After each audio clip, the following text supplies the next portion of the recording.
अल्हम्दुलिल्लाह वस्सलातु वस्सलामु अला रसूलिल्लाह। ग्रुप आपके मसाइल और उनका ग्रुप में सवाल आयो है, बेनमाजी तंहिंजो इस्लाम में कहिड़ो हुकुम है।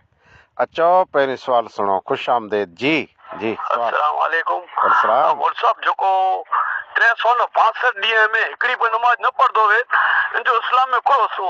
अल्लाहु अकबर। सवाल बहु अहम है। ॾिठे में पाण सवाल नंढो लॻे थो, पर सवाल नंढो आहे न, सवाल बहु वॾो सवाल है। बेनमाज़ीअ जो शरीयत में कहिड़ो हुकुम है। नमाज मोमिने जी महराज है।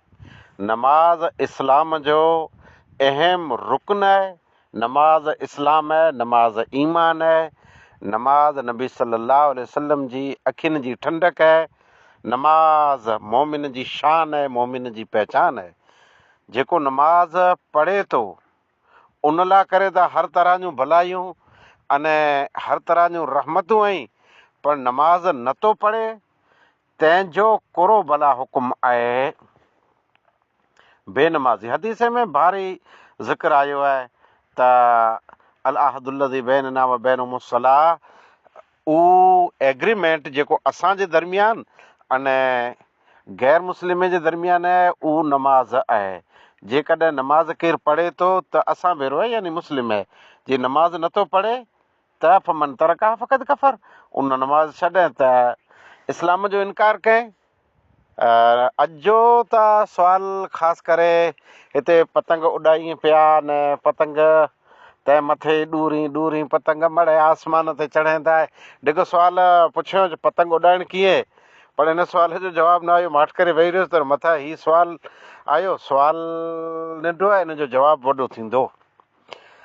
त गिरा किस कदर तुम पे सुबह की बेदारी है, हाँ हमसे कब प्यार तुम्हें नींद प्यारी है।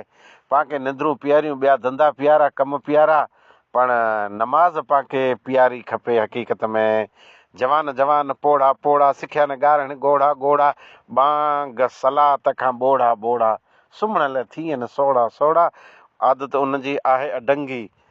त नमाज नथो पढ़े तंहिंजे बारे में अहले इल्म ॿ तरह जो मुंदो ॾसी था। जेको जान बूझ कर नमाज नथो पढ़े, ॼाणी माणी नमाज नथो पढ़े, उहो मर्द आहे चाहे औरत, काफ़िर आहे, मुर्तद आहे, इस्लाम खां ख़ारिज थी वियो। अच्छा, हाणे हिकिड़ो नमाज सुस्तीअ जे करे नथो पढ़े तंहिंजे बारे में। अच्छा, नमाज नथो पढ़े बेनमाज़ी तंहिंजे बारे में फ़िक़े अहनाफ जे अंदरि त एतिरे सूदी लिखियलु आहे त उहो शख़्स फासिक फाजिर बणिजी वियो, अने आज़ादु ॿार न फिरियो खपे, पकिड़े जेल में पूरे छॾियो। नमाज़ पढ़े त उनजो जामीन करायो, जे नमाज़ न पढ़े त काज़ी जज उनजो जामीन पिणु रद्द करे छॾे। बेनमाज़ी आहे, जेल में रहे, इन जो जामीन पिणु रद्द, भले लाइफ टाइम बेनमाज़ी लाइफ टाइम जेल में पियो हुए, इन ई हंधि इनखे मौत जो फ़रिश्तो अची मुलाक़ात करे। एतिरे सूदीअ सख़्ती आहे। हाणे नमाज नथो पढ़े ई कबीरा गुनाह आहे, फासिक फाजिर बणिजी वियो, इस्लाम मां निकिरी वियो, पर सुस्ती तंहिंजे बारे में कहिड़ो मुंदो आहे। सुस्ती जो मतिलबु इहो त कॾहिं पढ़ियो कॾहिं न पढ़ियो। बेनमाज़ी क़ुर जे मुताबिक़ बेअक़ल आहे। इज़ा नादतुम इला सलात इत्तख़ज़ूहा हुज़ुवन व लइबन ज़ालिक बिअन्नहुम क़ौमुन ला याक़िलून, उहा सॼी क़ौम जी बेअक़ल आहे। अने मुशरिकिन जे बारे में कहिड़ो आयो, जे उहो तौबा कई, नमाज क़ाइमु कई ऐं ज़कात ॾिए तव्हांजा भाउ। नमाज त शर्त है, हर गुनहगार गुनाह खां हथ खड़े त नमाज पढ़े। हा, नमाज जो नालो आहे न मरणोंद में जे मुस्लिम मरी वियो, जन्नत नशीन थियो आहे, अने जन्नत में ऊंची जाइ, जन्नत में ऊंची जाइ अहले इल्म अने उम्मत तंहिंजा ई फतवा आहिनि जे बेनमाज़ी जेको मोह सिधो जहन्नम में वियो, अज़ाब क़ब्र हिन वटि चालू थी वियो। खपे एतिरा अहदनामा लिखूं, दुआऊं अला मग़फ़िर li हय्यना मय्यिता ते न पढ़ूं। नमाज जे बारे में फ़ख़लफ़ मिन बअदि मुख़ल्लिफ़ुन अज़ाउ सलाह वत्तबउ शहवा फसौफ़ यल्क़ौन गय्या, जेको नमाज खे ज़ाय करे थो सुस्तीअ जे करे, उन लाइ करे त गैया नामी जहन्नम जी वादी आहे। फ़वैलुल लिल मुसल्लीन अल्लज़ीना हुम अन सलातिहिम साहून, उन नमाज़ी लाइ वैल ने बर्बादी है जेको नमाज वक़्तु लाड़े पढ़े था, वक़्त जी पाबंदी ज नथा कयूं त सुस्तीअ जे बारे में आगड़ पाछड़ नमाज़ थी वञे थी, कॾहिं पढ़ियो कॾहिं न पढ़ियो, तंहिंजे बारे में पहलो कौल त ई है जे इहे मुर्तद है, काफ़िर है, इस्लाम खां ख़ारिज थी वियो। फमन तरका फ़क़त कफ़र जे तात। अच्छा, फजर न पढ़ियो, सिज उगी आयो, अने जान बूझ कर न पढ़ियो, न तो ज पढ़े, सिज उगी आयो, हाणे हिन ते कुफ्र जो दॿो लॻी वियो। अच्छा, तौबा ताब न थियो। हलो, ज़ोहर न पढ़ियो, असर न पढ़ियो, सांझी थी वई, कुफर हिन मथे लॻी वियो। बहु सख़्तु सुवालु नंढो आहे पर जवाबु भारी आहे। अने उम्मत खे सोचो खपे, मुस्लमान खे सोचो खपे, ही मुस्लमान उम्मत केतिरी गाफ़िल आहे। मुस्लमान ते हीअ आफ़त आवे, मुस्लमान ते हीअ आफ़त आवे, मुस्लमान टारगेट थिया, पर उम्मत मां केतिरा इंसान ई जेको बेनमाज़ी थी फिरे पिया। कॾहिं नमाज़ पढ़णी कॾहिं न पढ़ी, पुछियो हुयो जे सुवाल त इहे जे 365 ॾींहं यानी लाइफ टाइम नमाज़ पढ़े ज नथो, बेनमाज़ी आहे।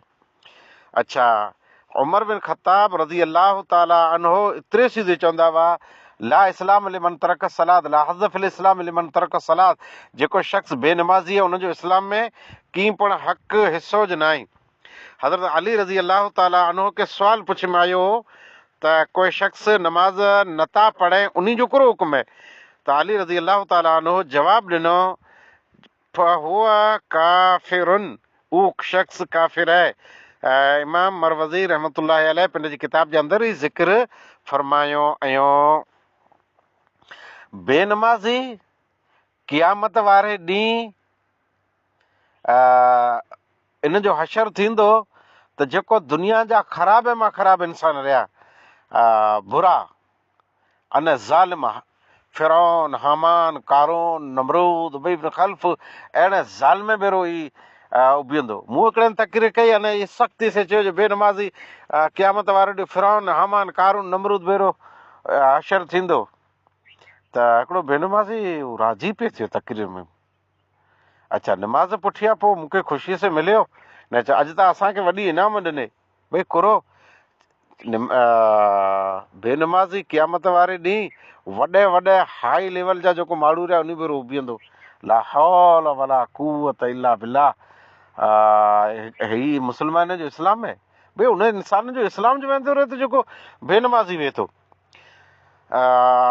हज़रत उमर Farooq, Abdurrahman bin of, Maaz बिन जबल, अबू हुरैरा अने दीगर साहबा इकराम फरमाईं था त जेको शख़्स बग़ैर के उज़र जी नमाज़ छॾे थो, वक़्तु ख़तमु थी वञे थो अने उहो नमाज़ नथो पढ़े त उहो काफ़िर आहे, मुर्तद आहे। मुहल्ला इब्न हज़म जे अंदरि लिखियलु आहे। अने इन ई मथे इब्न बाज़ रहमतुल्लाह अलैह पण फतवो ॾिनो हुयो। अहिड़ा घणा फतवा आहिनि जंहिंजे मुताबिक़ तक़रीबन 70 साहबा इकराम तंहिंजो पण ई सख़्तु फतवो आहे जे जेको शख़्स जानबूझ कर नमाज़ छॾारे थो, नथो पढ़े या वक़्तु वेंदो रहे थो, तव्हां पण अहिड़ो लेट करे पियो, कॾहिं पढ़ियो कॾहिं न पढ़ियो, पंहिंजी मनमानी वारी मर्ज़ी वारी, उहो शख़्स पण मुर्तद आहे। इमाम अहमद बिन हंबल रहमतुल्लाह अलैह जो पण ई फतवो आहे। अलगर्ज़ हैरता सी उरूज ते हिते असां वटि तक़रीबन 9 जी डिग्रीअ ते सवेरो फजर जे टाइम सी हुए थो। 8-9 न कच्छ में नलीअ में त 9 थी पण नीचे सी आहे, या मतिलबु वधारे सी आहे। इन अहिड़े में मसइलो बेनमाज़ी जे बारे में पुछ में आयो आहे। मुस्लमान खे सुस्ती काइली न कई खपे। बेनमाज़ी जेको आहे ई सख़्तु गुनहगार आहे, इन जे इस्लाम खे ख़तरो आहे, ईमान खे ख़तरो आहे, अने आख़िरत इन जी आहे न। इन लाइ करे सख़्तु वईदूं ई अलाह जी नेमत खां महरूम, अल्लाह ताला जा फज़ल तंहिंखां महरूम। उहो शख़्स इस्लाम जो इनकार कयो वेठो आहे, न इस्लाम से उनखे मोहबत, न क़ुर से मोहबत, न दीन से मोहबत, जेको नमाज़ नथो पढ़े। अने मदीने जे अंदरि त साहबा इकराम रिज़वानुल्लाह अलैहिम अजमईन तंहिंजे बारे में अचे थो त कोई पण बेनमाज़ी न हो। अच्छा, कोई पण उन दौर जो मुस्लिम बेनमाज़ी न हो, हता के मुनाफ़िक पण नमाज़ पढ़ंदा हुआ।